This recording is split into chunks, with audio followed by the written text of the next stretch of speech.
Entonces, vamos a pasar al turno de preguntas. Este es un tema muy amplio y probablemente surjan preguntas de todo tipo. Sí. El micrófono, por favor. Tenemos una pregunta ahí al fondo.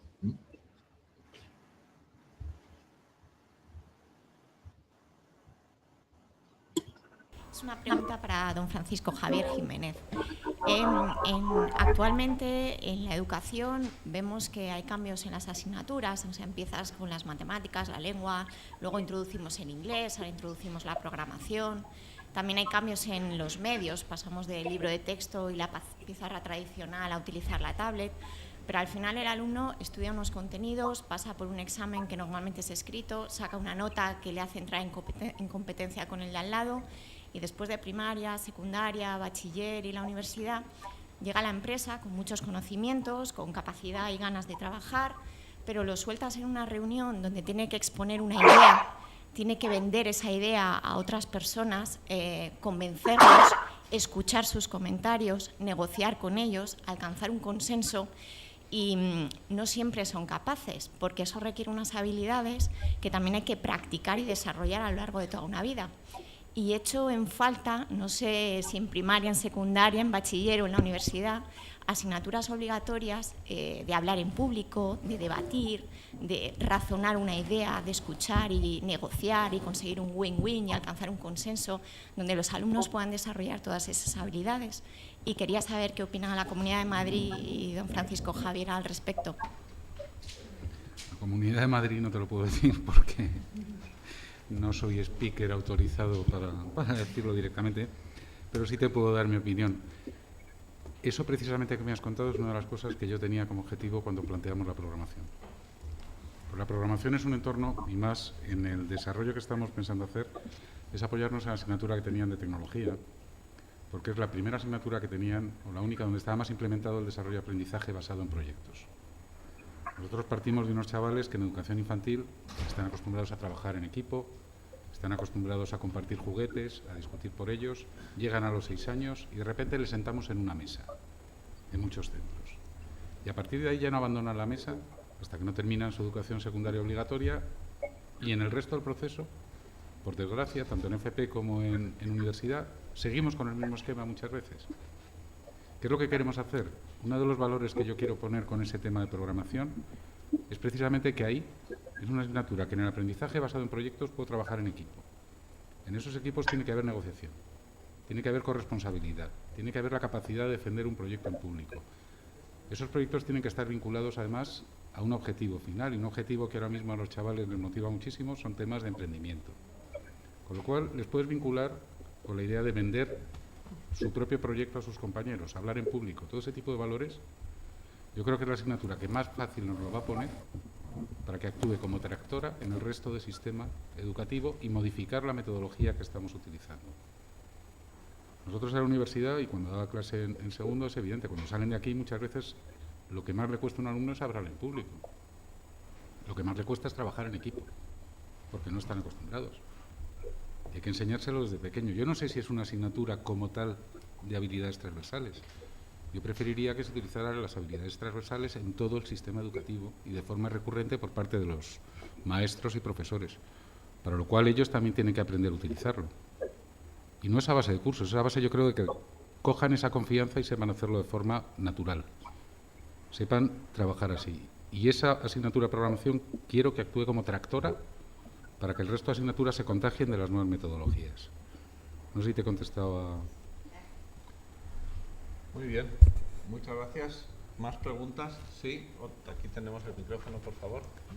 Yo sí, cada persona que pregunta puede introducirse antes. Creo que es mejor así, nos vamos. Bueno, soy Ana Vega, trabajo en Telefónica en el Departamento de Innovación, soy ingeniero de telecomunicación por esta casa y quería dar la enhorabuena porque el día que leí en prensa que se iba a poner la asignatura de programación, bueno, yo no lo leí como programación, pero más bien aprender, ¿no?, a hacer páginas web, aplicaciones en Android, me llenó de alegría porque dije, bien, porque tampoco lo había oído nunca explícitamente como lo has dicho esta tarde, Juan, pero yo pienso que programar hoy en día es una herramienta tan necesaria como la escritura y la lectura. y que si en escribir y en leer tardamos tantos años en aprender, tendremos que tardar los que hagan falta para programar, pero es que yo misma en el departamento de innovación donde estoy, y además con una carrera técnica y después de haber estado al inicio de mi carrera profesional programando en un centro de investigación, me encuentro que, como lo dejé hace muchos años, me faltan herramientas cuando tengo una serie de datos y querría hacer correlaciones o quería hacer análisis predictivo, querría hacer no sé qué. Hablamos de Big Data y al margen de que luego los datos sean muchos, me gustaría hacer pequeñas pruebas mismamente yo, ¿no? Con mis propias manos, no necesidad de contratar a alguien que me lo haga, Y creo que es tan potente esta iniciativa de poner la programación como lo fue lo de empezar a hacer el bilingüismo en la Comunidad de Madrid en los colegios, y que dentro de unos años de verdad pienso que será muy potente para el país. O sea, me parece una iniciativa de un calado excepcional. Así que solo quería dar las gracias. Gracias a ti por la opinión. Muy bien. ¿Más preguntas? ¿Alguna para nuestro participante en Angola, que está allí tan lejos, para que esté menos solo? Sí tengo una pregunta, Luis, para ti. La verdad es que a mí, cuando me contaste la iniciativa de liderazgo global esta de Harvard, me pareció excelente. Lo que pasa es que veo que es un reto muy ambicioso y muy difícil. Entonces, hacer iniciativas que permitan conectar un poco el mundo desarrollado, digamos, donde existe un exceso de capacidad formadora y de gente formada, con los países donde existe un déficit. Y además también un poco liderado por empresas privadas. Entonces, tú que tienes un conocimiento mucho mejor y que allí estáis desarrollando proyectos para ver cómo se puede hacer esto, ¿qué proyectos crees que pueden ser los que tienen más posibilidades de éxito o de ser viables? ¿Y cómo ves ese tema, pero ya desde un punto de vista mucho más concreto? Porque realmente el reto es enormemente difícil. Pues yo creo que los proyectos de conocimiento, el conocimiento felizmente viaja por la red. Claro, todo lo que tenga que ver con conocimiento viajará fácilmente y dará un fruto. Uno evidente es que no se practica en la medida de lo que sería lo razonable, es la telemedicina. O sea, por ejemplo, en África la gente se muere por falta de información. Y es una tragedia que haya alguien que sepa en España, en un hospital público, que sepa cómo curar a un enfermo y porque no existen esos medios. Además, hoy en día tampoco es tan complejo. Ahora estamos en videoconferencia con Luanda, pues, se ve bastante bien, o sea que tampoco las redes están en una situación tan primitiva. Yo creo que, por ejemplo, la sanidad es un tema clave, un tema evidentemente clarísimo de actividad remota en la cual se puede vender talento, se puede vender conocimiento. Otro es la educación. Bueno, vosotros mismos lo experimentáis, vosotros estáis en los MOOC, tenéis cursos online que son excelentes, y eso lo siento. Ahí en Madrid, en la Escuela de Telecomunicaciones, pues hay magníficos profesores y puedes ir a las clases, pero eso solo puedes ir allí. Sin embargo, a través de la red puedes formarte. La educación es otro segundo tema que yo creo que es un tema capital donde también el conocimiento pues, puede viajar. Lo que no puede viajar es lo que os decía al principio, la gobernanza. O sea, y hay la iniciativa de Harvard de que la gente se forme para ir a los países del mundo a echar una mano en los temas de gobernanza, en el sentido común, en el criterio, etcétera. Y eso, evidentemente, ese es un talento que en contrapartida, aunque no pueda viajar por la red, se desperdicia. O sea, la gente a partir de una cierta edad deja de trabajar, desaparece el mercado laboral. Yo creo que, en fin, estos son ejemplos de cosas que se pueden hacer y todo eso encaja con el quehacer empresarial. Las empresas estamos todas buscando maneras de mantener el negocio, de mantener el volumen de trabajo, de mantener el empleo, y eso tienes que hacerlo necesariamente yendo hacia afuera. Y para hacer un negocio fuera hay una clave clarísima, tienes que crear valor. Si no creas valor, no puedes competir. Y el valor se crea, pues eso, innovando, haciendo cosas nuevas, y ahí un poco pues esta función. No sé si te he respondido lo que tú me preguntabas, Juan, pero casos hay muchos. Muy bien, muchas gracias. No, sí, muy interesante. Bueno, ¿más preguntas? Sí, el micrófono, por favor. Sí, hola, buenas tardes. Yo soy Vicente Pozo, soy un profesional de las TIC y actual alumno también del MDSIC de este año. Mi pregunta es para Alberto Valero. Yo quería, un poco a colación de lo que has comentado, conocer, pues, no sé, cuáles son, en tu opinión, los elementos que nos llevan más a ser usuarios, ¿no?, de la caña de pescar y no fabricantes de la caña de pescar, porque me parece crucial esa apreciación, ¿no?, en cuanto que tiene que ver con la innovación y el empleo, ¿no? Entonces mi pregunta va dirigida a eso, ¿no? Que es lo que nos lleva en este país más a ser usuarios, ir a remolque, ¿no? del uso de las tecnologías o de los dispositivos y no de la fabricación de ellos, que nos permitiría innovar y nos permitiría crear industria y empleo.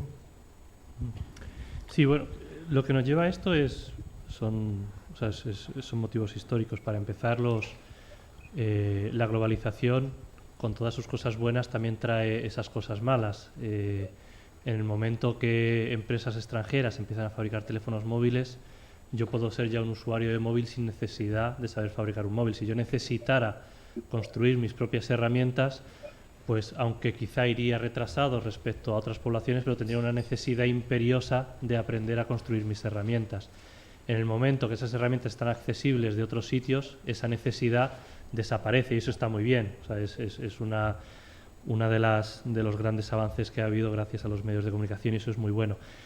El segundo paso es el problemático, es en el que me acomodo en eso y entonces pierdo la chispa. Es donde las escuelas de ingeniería como estas deberían quizás ser más provocadoras, más agresivas e impulsar el espíritu emprendedor, pero un espíritu emprendedor no de pelotazo, no de voy a hacerme rico muy rápido, sino un espíritu emprendedor de voy a hacer las cosas bien y voy un poco a coger el toro por los cuernos. Entonces, sería muy bonito que todo ingeniero que recibe un dispositivo nuevo, no sé, por ejemplo, los relojes, los smartwatch que ahora se están poniendo de moda, pues hubiera sido muy bonito que aparte de la gente pudiente que se lo haya comprado, que en todas las escuelas de ingeniería los hubieran los departamentos y los desmontaran, vieran cómo funcionan y tuvieran una inquietud por aprender a hacerlo ellos mismos.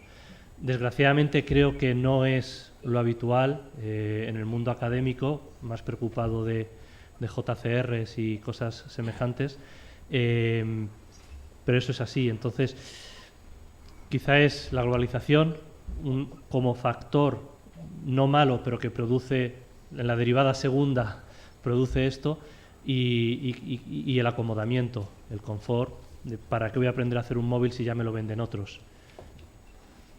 Yo, perdona, quiero añadir una cosa a lo que estaba diciendo Alberto, que creo que está bien. Yo creo que una de las, por buscar el lado positivo de todo esto, un nuevo mundo de dispositivos, también nos está abriendo un mundo enorme a través de las aplicaciones, ¿no? Estamos viviendo este año el mundo, o sea, el boom de los wearables, ¿no? Y parece que si no dices wearable, como yo digo una vez al día, a mí me falta algo, ¿no? Y dices, está muy bien, pero al final son unos cacharros que yo sepa, hasta ahora te miden el sueño y los pasos y poco más, ¿no? Porque lo lleva mucha gente puesto, pero todavía no he encontrado a nadie que me cuente muchas más cosas.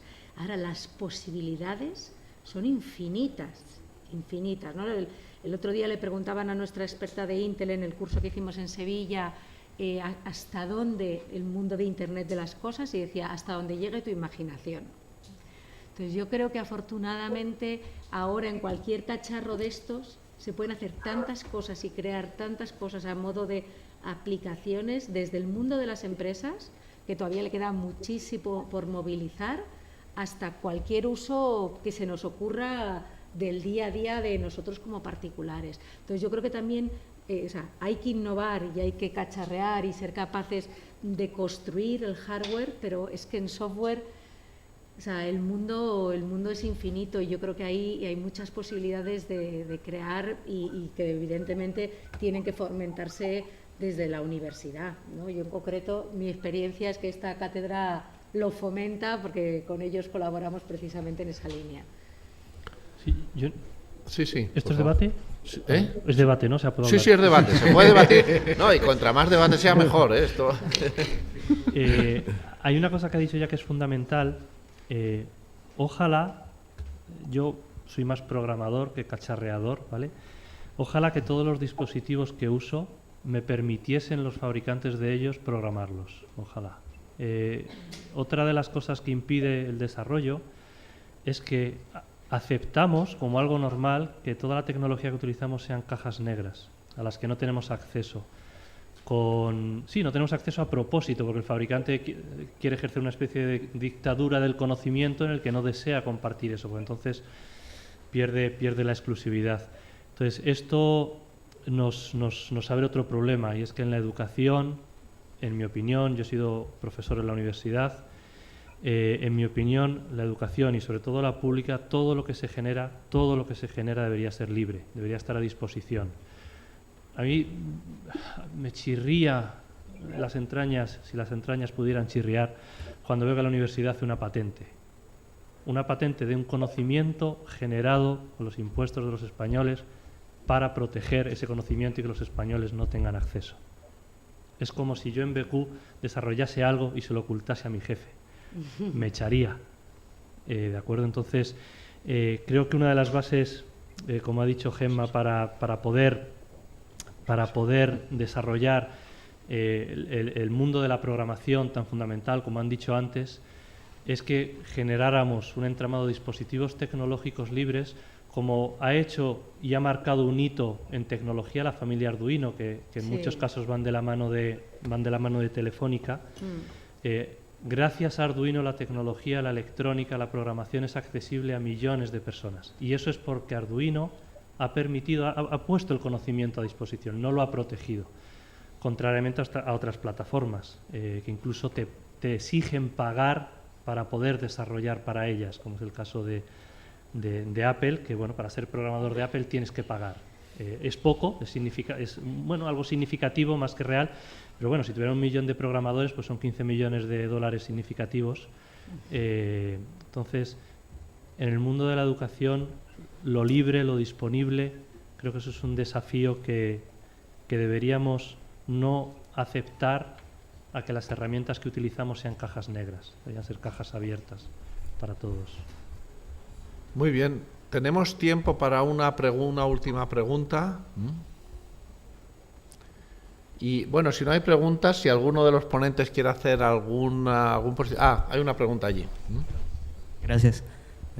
Soy Gustavo Siles, investigador aquí en esta casa, en el SSR. Una pregunta para Alberto. Bueno, me parece que has dado en el clavo con el tema con la palabra globalización, ¿no? Hace un momento la mencionabas.